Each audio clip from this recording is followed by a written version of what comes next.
Film की शुरुआत में हमें एक डाकिया दिखाया जाता है जो एक दूर दराज के घर में पहुंचता है जो शहर से बाहर किसी जंगल के बीच में होता है जहां एक महिला खून से सने कपड़े धो रही है।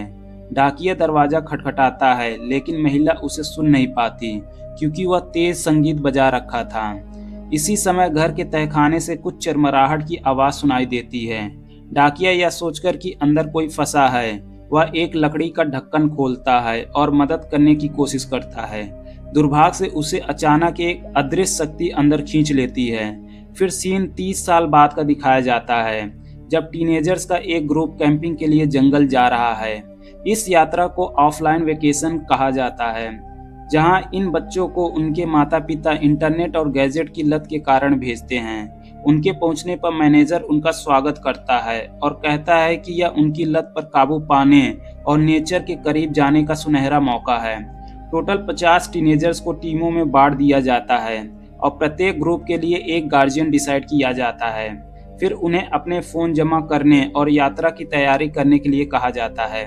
जंगल के एक केबिन में हमें वही 30 साल पुरानी औरत दिखाई देती है, लेकिन अब वह काफी बूढ़ी हो गई है।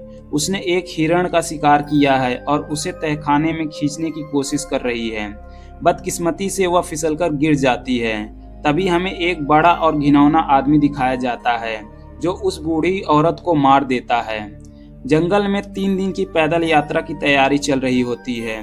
फिर हम काउंसलर इजा के ग्रुप को देखते हैं जिसमें 5 बच्चे शामिल हैं। शांत रहने वाली जोसिया, एथलेटिक डैनियल, चंचल एनेलिया, गेमर जूलिक और बार्केट नाम का एक गे बॉय।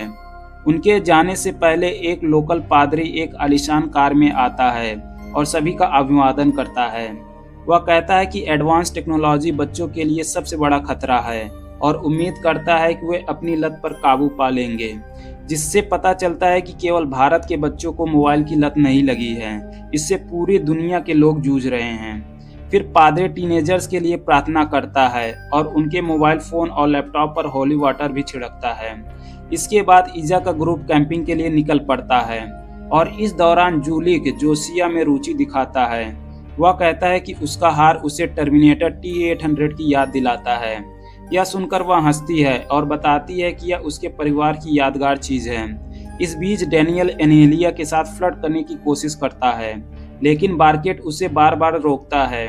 डैनियल चिढ़कर होमोफोबिक कमेंट करके उसका अपमान करने लगता है। फिर दोनों के बीच हाथापाई हो जाती है और डैनियल बार्केट को जमीन पर धकेल देता है जिससे उसका पैर घायल हो जाता है और खुदकिस्मती से मामला बिगड़ने से पहले ही बाकी लोग बीच बचाव में आ जाते हैं और उन्हें अलग कर देते हैं। कुछ देर बाद जब जूली कुछ दूरी पर टॉयलेट के लिए जाता है तो उससे एक कटा फटा हुआ हिरण का शव दिखाई देता है।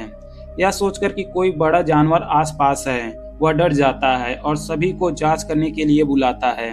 लेकिन इजा समझाती है कि यह शिकारियों द्वारा बिछाया गया एक जाल है और उनके द्वारा किया गया यह काम है और उन्हें चलते रहने का निर्देश देती है। जोसिया फिर इधर उधर देखती है और एक पेड़ के पास एक अजीब सा हाथ देखती है।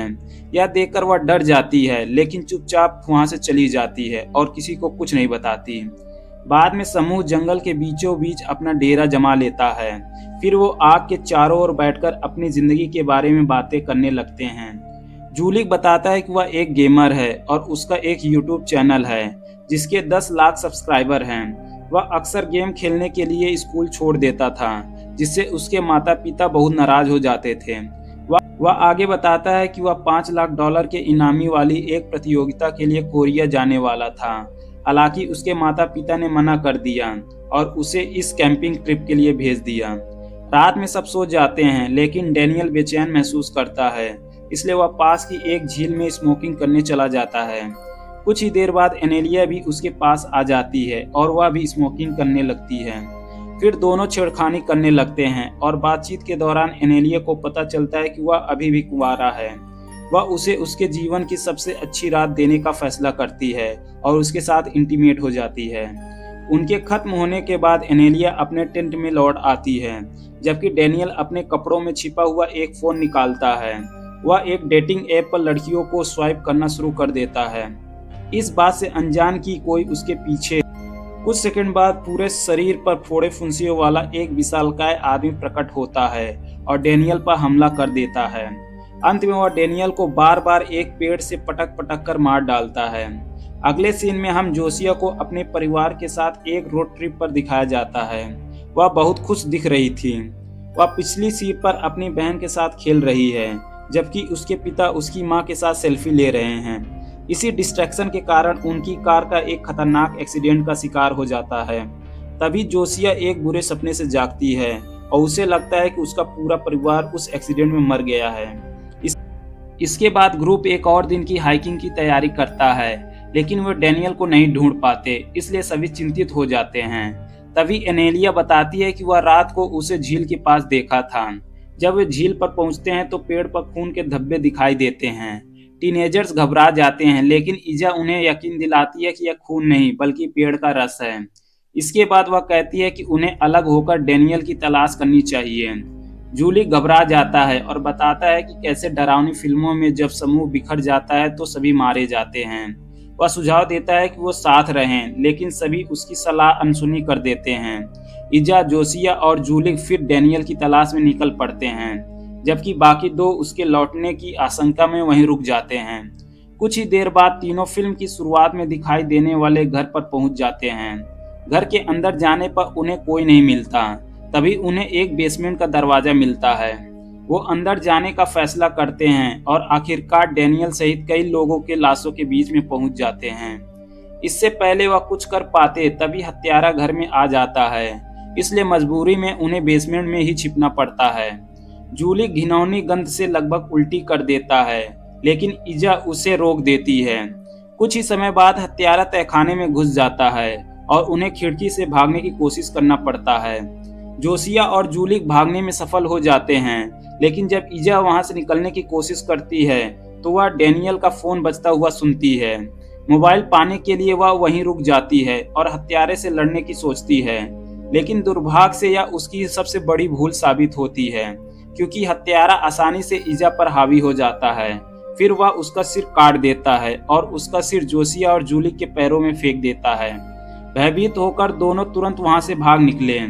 इस बीच एनेलिया और बार्टेक झील के किनारे बातें कर रहे होते हैं और वह उसे होमोफोबिक शहर में गे होने के संघर्षों के बारे में बताती है। एनेलिया भी अपने संघर्षों के बारे में बताती है, जैसे कि कैसे हर कोई उसे एक मूर्ख महिला समझता है। जैसे ही वो बातचीत में तल्लीन होते हैं, हत्यारा अचानक वहां पर आ जाता है और एक रॉड फेंक कर मारता है, जो सीधे पीछे से एनेलिया के सिर में घुस जाता है। इससे उसकी मौके पर ही मौत हो जाती है, जबकि भयभीत बार्टेक वहां से भाग निकलता है और अंत में एक चर्च पहुंचता है। दूसरी ओर जूली और जोसिया जंगल के बीच में एक घर पर पहुंच जाते हैं, जहां उनका सामना एक बूढ़े व्यक्ति से होता है। वह व्यक्ति उन्हें अंदर बुलाता है और दोनों उसे डिटेल में उस हत्यारे के बारे में बताते हैं जिसने उनके दोस्तों को मार डाला था। वो घबरा जाते हैं और पुलिस को कॉल करने के लिए फोन मांगते हैं। हालांकि बूढ़ा व्यक्ति उन्हें शांत करता है और कहता है कि उनके पास फोन नहीं है। तब पता चलता है कि वह वही डाकिया है जिस पर 30 साल पहले हमला हुआ था। उसने घटना में अपने पैर खो दिए थे, लेकिन किसी तरह बच निकलने में सफल रहा। फिर वह बताता है कि एक नहीं बल्कि 2 विशालकाय हत्यारे हैं। वो जुड़वा भाई हैं जो कभी समान बच्चे थे, लेकिन एक दिन जंगल में खेलते समय उन्हें एक क्रैश प्लेन के मलबे में एक अजीबोगरीब पत्थर मिला। जुड़वा भाई उस पत्थर को उठाकर घर ले गए। रात में पत्थर में से एक काला लिक्विड निकला और जुड़वा बच्चों के शरीर में प्रवेश कर गया, जिससे वे क्रूर मांसाहारी बन गए। अगली सुबह उनकी मां की आंख खुली तो उन्होंने अपने बेटों को उनके कुत्ते को खाते हुए देखा। फिर उसने उन्हें तहखाने में बंद कर दिया और उन्हें खिलाने के लिए जानवरों का शिकार करना शुरू कर दिया। यह कहने के बाद बूढ़ा आदमी उन्हें वहीं रहने का सुझाव देता है, क्योंकि उनके पास हथियार और खाना है। जूली को लगता है कि यह एक अच्छा विचार है। हालांकि जोसिया जोर देकर कहती है कि वो बिना कुछ किए ऐसे नहीं रह सकते हैं। वह डेनियल का फोन वापस लेने और पुलिस को कॉल करने का फैसला करती है, जिससे जूली के पास उसके पीछे जाने के अलावा कोई चारा नहीं बचता। दूसरी तरफ बार्टेक उस पादरी से टकराता है जिसे हमने फिल्म में पहले देखा था। वह बेचैनी से पूरी कहानी सुनाता है और पुलिस को फोन करने के लिए फोन मांगता है। पादरी दावा करता है कि उसके पास फोन है, लेकिन इस इलाके में सिग्नल नहीं है। हालांकि कुछ ही सेकंड बाद फोन बजने लगता है, जिससे उसके धोखे का पर्दाफाश हो जाता है। पादरी फिर तेजी से बाटे के सिर पर वार कर देता है, जिससे वह बेहोश हो जाता है। कुछ देर बाद बाटे को कुर्सी से बांध दिया जाता है और उसके मुंह बंद कर दिया जाता है। पादरी उसी कमरे में बैठा रहता है। वह उसके गे होने के लिए उसका अपमान करता है और दावा करता है कि उसके जैसे लोग समाज के लिए हानिकारक हैं। तभी पादरी को बाहर से आवाज सुनाई देती है और वह जांच करने जाता है। अचानक एक विकृत हत्यारा उसके पास आता है, उसकी खोपड़ी कुचलकर उसकी हत्या कर देता है। फिर हत्यारा लकड़ी को क्रश करने वाली मशीन से पादरी के शरीर के टुकड़े टुकड़े कर देता है। चर्च के अंदर बाटे किसी तरह अपने आप को मुक्त कर लेता है। किसी के आने की आहट सुनकर वह कन्फेशन बॉक्स में छिपने की कोशिश करता है, लेकिन हत्यारा उसे ढूंढ लेता है। इस बीच जूलिक और जोसिया हत्यारे के घर पर फोन लेने पहुंचते हैं। योजना सरल है, जूलिक को शोर मचाकर हत्यारे का ध्यान भटकाना है, जबकि जोसिया फोन छीनने के लिए तहखाने में घुस जाती है। जाने से पहले वह उसे सुरक्षा के लिए एक चाकू देती है और उसे चूमती भी है। इससे जूलिक का आत्मविश्वास इतना बढ़ जाता है कि वह सामने के दरवाजे पर जाता है और हत्यारों को चुनौती देता है कि वह सामने आकर उससे लड़ने की कोशिश करे। इस बीच वह मोबाइल ढूंढ लेती है, लेकिन जल्द ही उसे एहसास होता है कि हत्यारा अब उसे घूर रहा है। बस उसे ऐसा लगता है कि वह अपनी मृत्यु को प्राप्त करने वाली है। तभी जूलिक आता है और हत्यारों को चाकू मार देता है, लेकिन ऐसा लगता है कि उसके म्यूटेटेड शरीर पर इसका कोई प्रभाव नहीं पड़ता। हत्यारा जोसिया को एक तरफ फेंक देता है, जिससे वह बेहोश हो जाती है। फिर वह अपना ध्यान जूलिक की ओर मोड़ता है और उसके चेहरे के मांस को बेरहमी से काटता है। बेहोश अवस्था में जोसिया फिर से अपने परिवार के साथ हुई दुर्घटना का सपना देखती है। वह अपने पिता को दुर्घटना में जीवित बचते हुए लेकिन गंभीर रूप से घायल होते हुए देखती है। इसके बाद तुरंत होश में आ जाती है। होश में आने पर वह जूली को तड़पते हुए देखती है। फिर वह अपनी जेब से डेनियल का फोन निकालती है, लेकिन उसकी बैटरी जल्द ही खत्म हो जाती है और बंद हो जाता है।